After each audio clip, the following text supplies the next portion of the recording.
अस्सलाम वालेकुम, क्या हाल चाल है आपके। उम्मीद है आप A1 कंडीशन में होंगे। अगर आपने इस चैनल को सब्सक्राइब नहीं किया तो इसको सब्सक्राइब कर लें और नोटिफिकेशन बेल को भी ऑन कर लें और वीडियो को लाइक और शेयर भी करें। Exercise 1.5 question number 3, find the multiplicative inverse if it exists of each.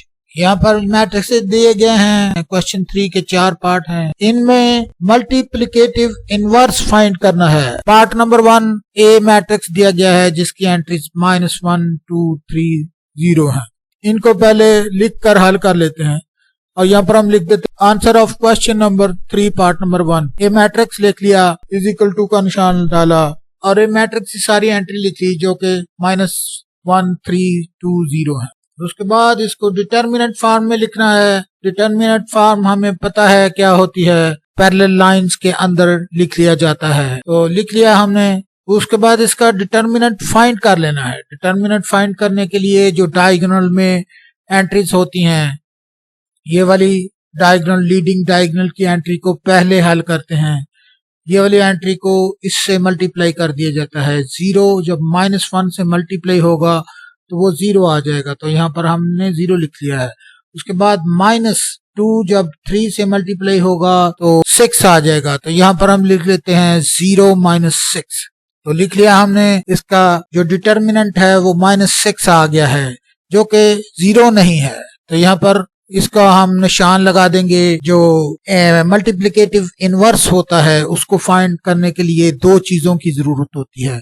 एक तो डिटर्मिनेंट की जरूरत होती है और दूसरा एडजॉइंट की जरूरत होती है। तो डिटर्मिनेंट हमने फाइंड कर लिया है और ये तो यहाँ पर लिख लेंगे। क्योंकि ये नॉन सिंगुलर मैट्रिक्स है तो इसका जो मल्टीप्लिकेटिव इनवर्स है वो फाइंड किया जा सकेगा। इसका इनवर्स पॉसिबल है। जो नॉन सिंगुलर मैट्रिक्स होता है उसका इनवर्स पॉसिबल होता है। तो यहाँ पर हम लिख लेंगे because it is a non-singular matrix, therefore inverse is exists। तो यहाँ पर अब हम इनवर्स फाइंड करने की तरफ चलते हैं। इनवर्स फाइंड करने का जो प्रोसेस है उसमें दो चीजें हमें चाहिए होती हैं। एक तो डिटर्मिनेंट चाहिए होता है और दूसरा एडजॉइंट चाहिए होता है। तो हम डिटर्मिनेंट हमने फाइंड कर लिया हुआ है, वो नॉन जीरो आ जाए तो उसका मतलब ये होता है कि उसका इनवर्स भी एग्जिस्ट करता है। अब हम इनवर्स फाइंड करेंगे और इनवर्स फाइंड करने के लिए हमें एडजॉइंट की जरूरत होती है। तो हम पहले एडजॉइंट फाइंड करके रख लेते हैं, उसके बाद फिर इनवर्स फाइंड करेंगे। तो एडजॉइंट फाइंड करना है हमने। Adjoint of A is equal to होगा, adjoint of A is equal to होगा, ये वाला मैट्रिक्स ए है तो ये जो प्रिंसिपल डायगोनल है ए मैट्रिक्स का, इसकी एंट्रीज को इंटरचेंज कर दिया जाएगा। ये वाला 0 यहाँ चला जाएगा और ये वाला जो 1 है वो यहाँ आ जाएगा। इस तरह ये जो इसकी जगह है ये हमने चेंज कर दी है। ये वाला यहाँ पहले 1 था, ये वाला 1 माइनस का 1 था, तो इसकी जगह पे हमने 0 लिख लिया है। और यहाँ पहले 0 था ये वाला, उसकी जगह पर हमने -1 लिख लिया है।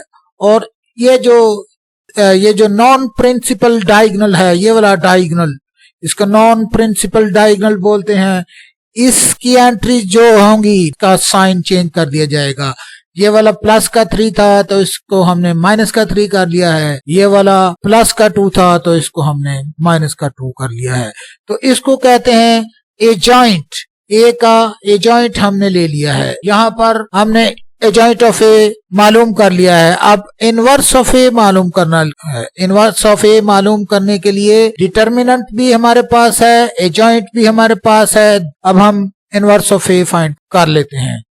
Inverse of A is equal to होता है 1 over determinant of A multiplied by adjoint of A. तो ये इनवर्स का निशान है, ये वाला जो ए के ऊपर ये माइनस सा लगा हुआ है, -1, ये इनवर्स का निशान है। इसको हम पढ़ा करेंगे ए इनवर्स।